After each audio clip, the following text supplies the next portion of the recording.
Assalamualaikum Kak Ina. Waalaikumsalam Kak. Ya, selamat pagi. Pagi. Gimana nih kabarnya hari ini? Alhamdulillah Kak, kabar saya baik. Baik ya, semoga Kak Ina selalu bahagia dan selalu baik setiap hari. Nah, Kak Ina tadi gimana perjalanan ke sini, lancar? Alhamdulillah lancar. Oh, tadi ke sini sendiri atau dianterin? Tadi saya sendiri kesini naik motor. Walah, nggak ada kendala ya di jalan? Ya Alhamdulillah. Alhamdulillah, karena emang masih pagi juga ya. Iya. Nah, di sini aku ingin mengucapin banyak terima kasih karena Kak Ina sudah meluangkan waktunya untuk datang dengan semangat gitu ya untuk melakukan konseling pada hari ini. Sini saya mau mengenalin diri dulu nih ya, karena tak kenal maka tak sayang, makanya kita harus kenalan dulu, harus saling kenal dulu. Nama saya Ummu Salamah. Ya, saya ini mahasiswa UIN Sultan Maulana Hasanuddin Banten, jurusan bimbingan konseling Islam. Kebetulan sekarang lagi menjalani semester 5. Nah, kalau boleh tahu Kak Ina dulu nih, kenalan dulu sama Kak Ina juga. Kak Ina nih namanya siapa, terus statusnya gimana gitu ya, pekerjaannya apa? Iya. Oke, saya perkenalkan diri ya Kak. Iya. Nama saya Ina. Ya Kak, panggil saya Ina aja. Iya.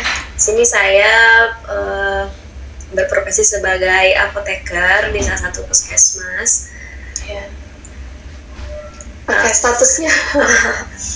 Status saya masih lajang. Iya. Ya, saya belum menikah. Oke, ya.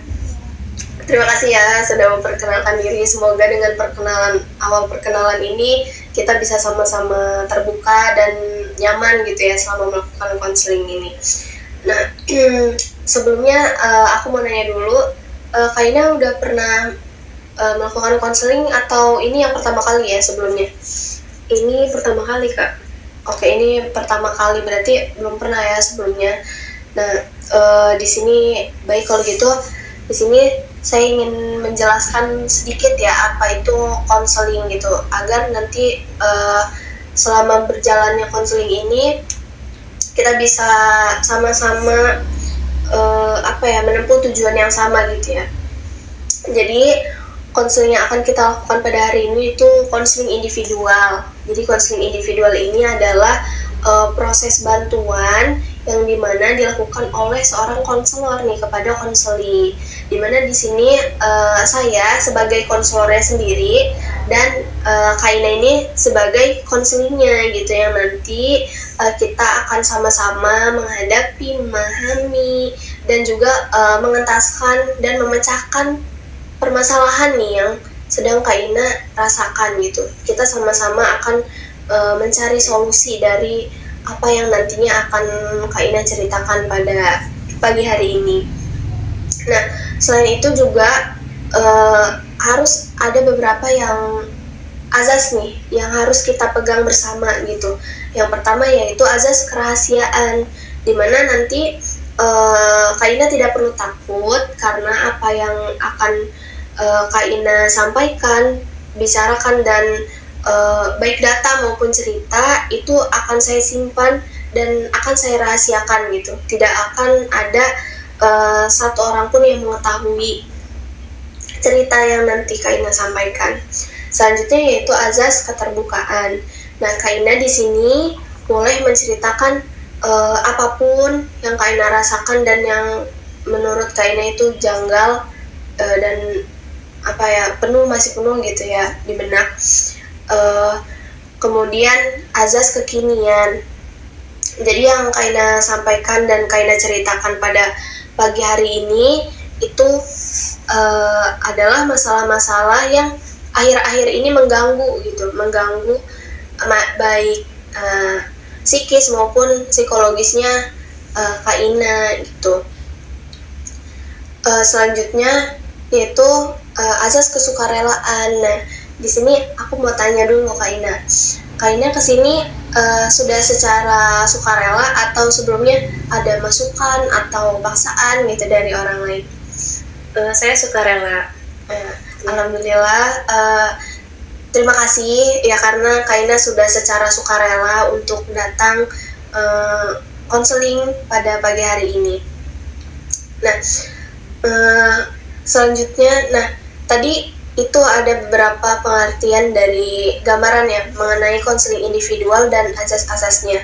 Apakah Kaina sudah bisa memahaminya? Ya Kak, sudah. Sudah atau ada yang perlu ditanyakan gitu? Sudah cukup. Oke, sudah cukup ya. Semoga konseling hari ini bisa berjalan dengan lancar. Nah, berarti sudah bisa kita mulai ya kegiatan konselingnya? Sudah Kak. Oke. Sebelum kita mulai sesi konseling pada hari ini, alangkah baiknya kita berdoa terlebih dahulu nih. Berdoa di dalam hati mulai.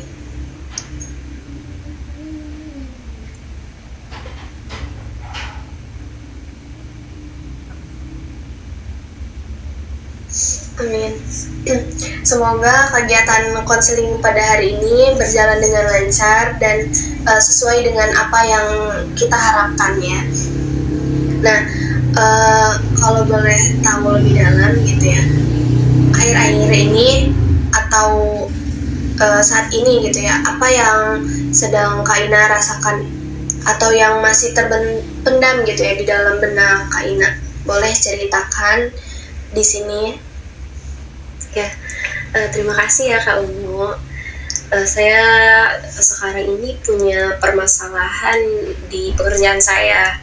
Nah, tapi di sini permasalahannya itu dari rekan kerja saya. Yang mana rekan kerja saya ini dia itu sahabat saya dari kecil, Mbak. Ya, oke, berarti permasalahannya itu adalah masalah pekerjaan yang juga dialami oleh dirasakan dari teman masa kecil gitu ya. Sangat berat ya berarti karena ini tentunya akan mengganggu keseharian dari Kaina sendiri. Nah, itu biasanya apa yang dialami oleh Kaina? Oh ya, memang kan pada dasarnya Mbak, kita itu sahabatan memang sudah dari lama. Dan juga sebetulnya permasalahan rekan kerja itu diawali dari permasalahan pribadi saya dengan sahabat saya. Karena kan memang di pekerjaan kita itu dalam ruang lingkup yang sama gitu kan. Kita juga ada kerja sama tim. Nah, cuman karena kita punya masalah pribadi yang ternyata itu sangat menghambat sekali, sangat berpengaruh sekali kepada pekerjaan kita gitu, karena adanya konflik pribadi berpengaruh ke profesionalan kita berdua Mbak gitu. Ya saya juga merasakan Mbak gitu, ternyata dengan adanya permasalahan kita berdua, permasalahan yang sifatnya pribadi berpengaruh banget gitu ke pekerjaan. Kadang dia itu sering melimpahkan tugasnya, tanggung jawabnya kepada saya gitu Mbak, yang seharusnya kan memang itu harus dikerjakan oleh dia. Memang dari mendengarnya saja saya sudah bisa membayangkan ya seberat apa yang dirasakan oleh Kaina. Jadi tentunya Kaina ini bukan hanya untuk profesional secara kerja, tetapi juga harus profesional secara pertemanan yang sedang memiliki konflik gitu ya. Nah, lalu apa yang biasanya Kaina lakukan? Ya ketika misalkan nih dia kayak memberikan apa sih, seharusnya tanggung jawab dia lalu terus dilimpahkan kepada saya, ya saya kerjain aja sih Mbak, karena saya nggak mau terlalu banyak omong gitu ya. Yaudah saya, kalau misalkan saya bisa lakuin yaudah saya lakuin aja, karena saya juga nggak mau kalau misalkan ketika kerjaan itu nggak saya lakuin dan justru menghambat itu kerjaan kita, yaudah saya lakuin aja gitu. Oke, berarti itu memang sangat berat ya yang dirasakan oleh Kaina ini. Nah, selain itu, apakah ada permasalahan lain gitu yang mengganggu Kak Ina di pekerjaan maupun hal lainnya gitu?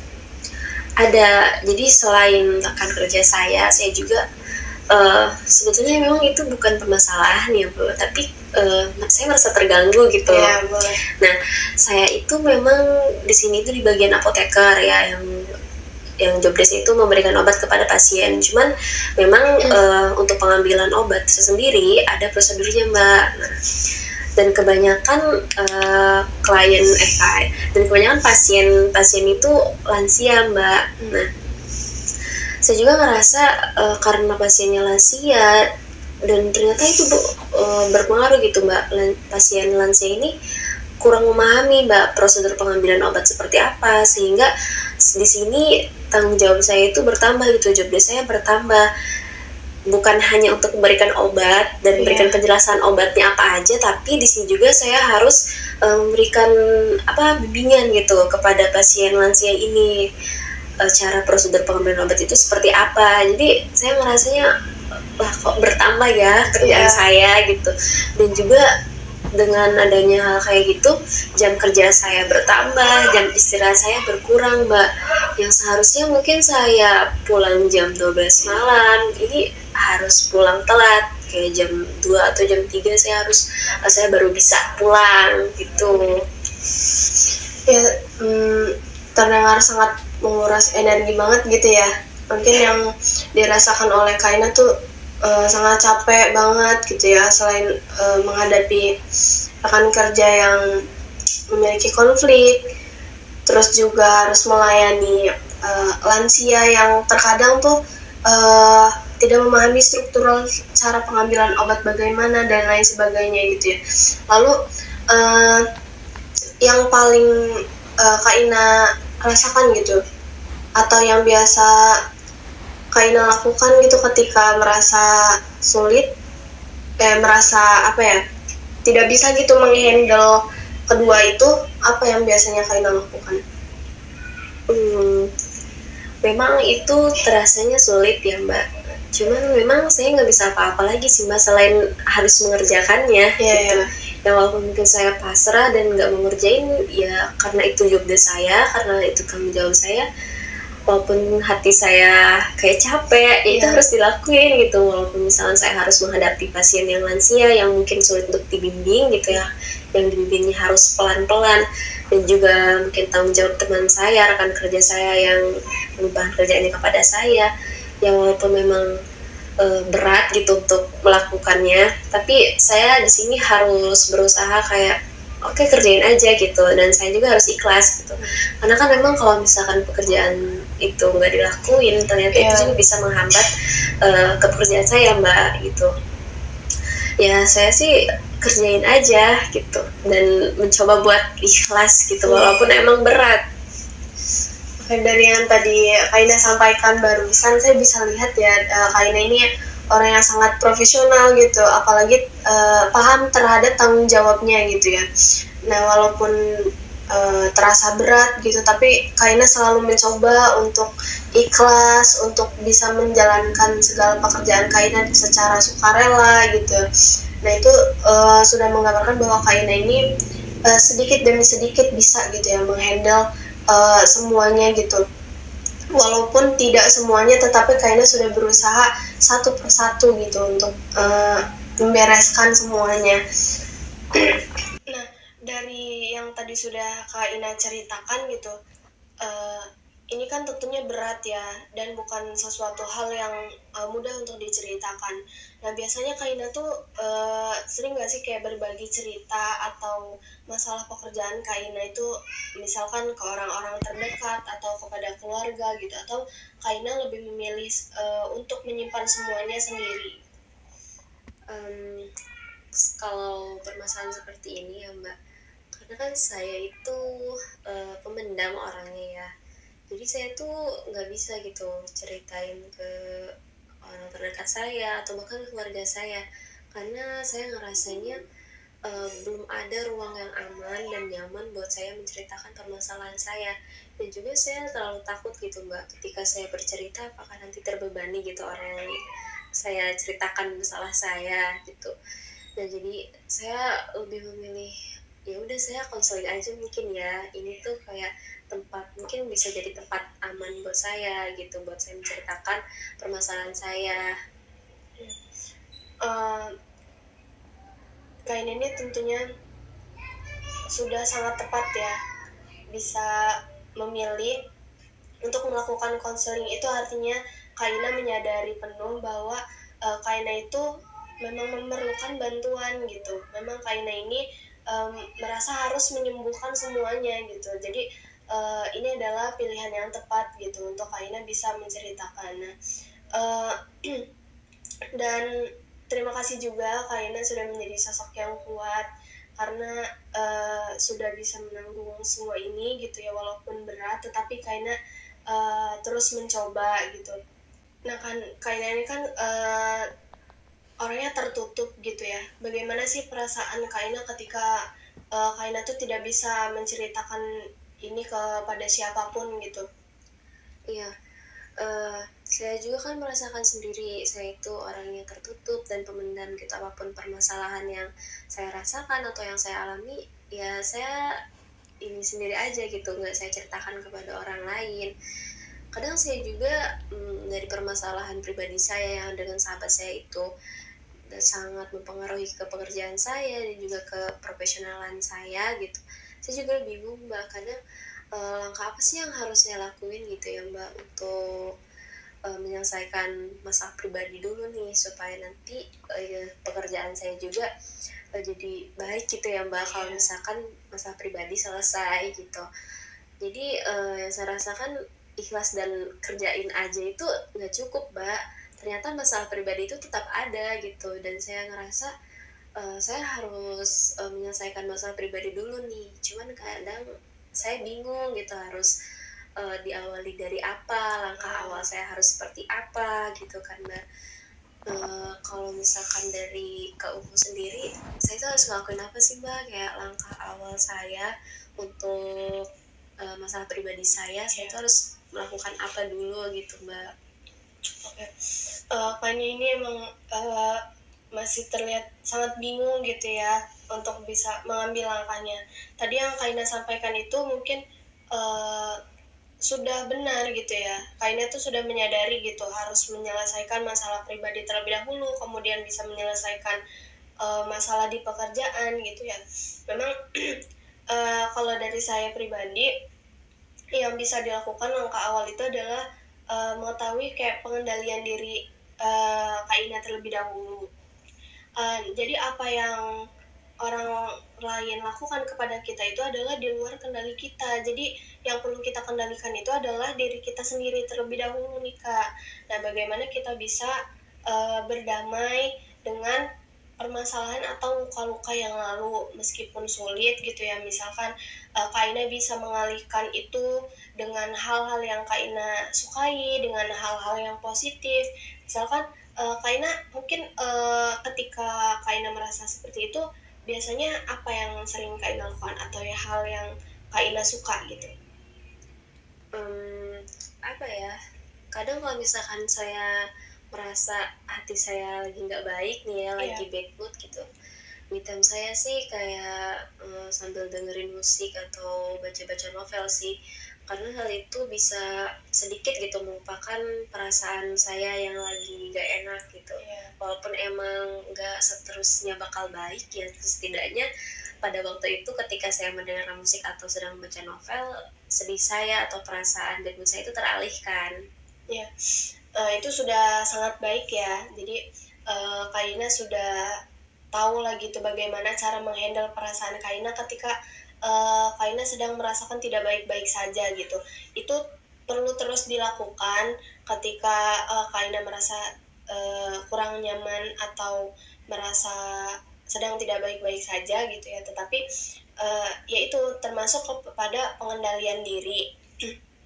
Dimana Kaina bisa mengendalikan dulu nih perasaan atau luka lamanya Kaina supaya itu bisa sembuh perlahan. Nah, perihal tadi hubungan dengan teman dalam pekerjaan ini, mungkin kan Kaina kan sudah berteman lama ya dari kecil. Iya. Ya, apalagi dari kecil gitu pasti memiliki apa ya, tentunya kenangan-kenangan yang pasti dilakukan bersama-sama gitu ketika kecil mungkin sampai dewasa, apalagi prosesnya selalu bareng gitu ya, kerja bareng kan, di suatu apa instansi yang sama gitu.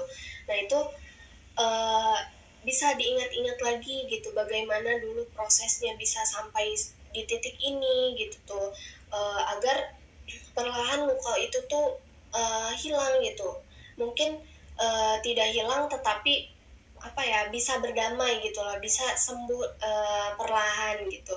Kemudian nanti ketika itu sudah bisa dicapai, Kak Ina bisa bangun komunikasi perlahan juga nih dengan teman Kak Ina. Apalagi Kak Ina ini kan di ruang lingkup yang sama gitu ya, di ruangan yang sama. Tentunya tadi Kak Ina sudah tahu dampaknya bisa mengganggu apa namanya, aktivitas dan job desk masing-masing gitu ya. Yang tadinya job desknya apa jadi dialihkan ke orang lain atau apa gitu. Nah itu bisa bangun komunikasi dari ketika Kak Ina sudah mencapai tujuan pertama tadi. Jadi bangun komunikasi pelan-pelan, awali dengan ya job desknya dia yang masih berhubungan dengan job desk Kak Ina gitu. Misalkan Kak Ina ingin mengambilkan obat, minta tolong, atau cukup dengan hal-hal kecil dulu kayak minta tolong, maaf, terima kasih, awali dengan itu. Kemudian nanti insya Allah perlahan itu semuanya bisa membaik gitu. Dan juga tentunya bukan hanya itu, tetapi dukungan dari lingkungan kerja yang lainnya pun. Misalkan kan Kaina tidak hanya sendiri ya di ruang kerja itu. Nah, sebisa mungkin itu bangun komunikasi yang baik juga dengan apa namanya, orang-orang yang ada di dalam satu pekerjaan tersebut, sehingga nanti bisa sama-sama membangun komunikasi yang lebih baik lagi, seperti itu. Ya Mbak, terima kasih ya. Jadi yang saya pahami gitu dari arahan Kak Umu, saya di sini harus menjalin komunikasi terlebih dahulu ya Kak. Iya. Jadi misal walaupun memang ada permasalahan pribadi itu, saya juga harus bisa mengendalikan situasi dan keadaan yang memang itu bisa mempengaruhi ke pekerjaan saya. Jadi mungkin dari langkah awalnya saya harus komunikasi dengan sahabat saya gitu supaya konflik pribadi ini selesai dan supaya tidak mempengaruhi ke kerjaan kita berdua gitu. Ya saya juga harus bisa berdamai gitu dengan permasalahan saya supaya saya menjalani semua itu dengan ikhlas. Walaupun memang nanti langkah pertama saya sudah lakukan, walaupun nanti sahabat saya belum bisa menerima atau belum bisa berdamai, tapi ketika saya sudah mencoba, saya akan lakukan itu. Ya, terima kasih ya Kak Umu atas arahannya. Saya sekarang sudah paham, saya juga udah mengerti langkah awal yang harus saya lakukan itu seperti apa. Ya, ya itu mungkin masukan dari atau saran yang bisa saya sampaikan. Semuanya balik lagi kepada Kak Ina ya. Apa namanya, keputusan itu tetap ada di tangan Kak Ina sendiri gitu. Saya hanya bisa mensupport Kak Ina untuk bisa apa melakukan yang terbaik gitu. Tentunya tadi Kak Ina sudah mencoba untuk ikhlas, mencoba untuk bercerita ke sini, itu udah sebuah langkah yang sangat baik gitu ya, untuk artinya dengan Kaina datang ke sini saja itu sudah menggambarkan bahwa Kaina tuh menyadari bahwa ada permasalahan yang harus diselesaikan gitu. Nah itu sudah sangat sudah merupakan keputusan yang sangat baik gitu. Nah mungkin apa yang Kaina rasakan gitu setelah Kaina bisa bercerita di sini, apakah lebih lega atau masih ada yang perlu diceritakan atau yang lain sebagainya gitu? Iya, yang pertama saya itu sangat merasa lega ya karena perasaan saya bisa saya keluarkan. Saya sudah punya tempat, ruang dan ruang yang nyaman untuk saya bercerita semua permasalahan saya.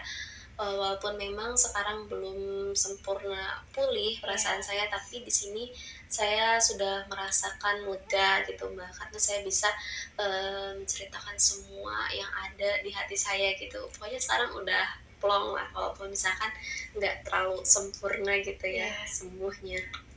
Ya, terima kasih juga ya saya ucapkan juga kepada Kak Ina. Sekali lagi terima kasih sudah selalu berusaha menyembuhkan semuanya gitu ya. Terima kasih sudah kuat sampai hari ini. Nah, semoga kedepannya semuanya akan lebih baik gitu. Kira-kira apakah bisa kita cukupkan konseling pada hari ini? Ya Mbak, sudah cukup sekali. Ya, sekali lagi terima kasih ya kepada Kak Ina sudah meluangkan waktunya pada sesi konseling hari ini. Kira-kira untuk sesi konseling berikutnya gitu ya, jika diperlukan nanti Kak Ina bisanya hari apa gitu ya, biar nanti kita bisa bertemu tatap muka lagi. Kalau misalkan mengikuti jadwal pekerjaan saya minggu depan bisa nggak ya bisa nggak ya? Bisa sih kalau minggu ya. Iya. Ya oke, minggu karena hari kerja Kaina libur ya seperti hari ini, jadi mungkin bisa deh hari Minggu. Nanti akan saya kabari lagi ya H-1 sebelum hari Minggu, nanti akan saya chat lagi nomor Kaina gitu. Nah, selanjutnya kita cukupkan saja yang sesi konseling pada hari ini. Kita sama-sama ucapkan alhamdulillahirrahmanirrahim. Semoga dari sesi konseling hari ini bisa memberikan proses yang terbaik kepada Kak Ina gitu. Oke, wassalamualaikum warahmatullahi wabarakatuh. Waalaikumsalam warahmatullahi wabarakatuh. Terima kasih Mbak. Ya, sama-sama.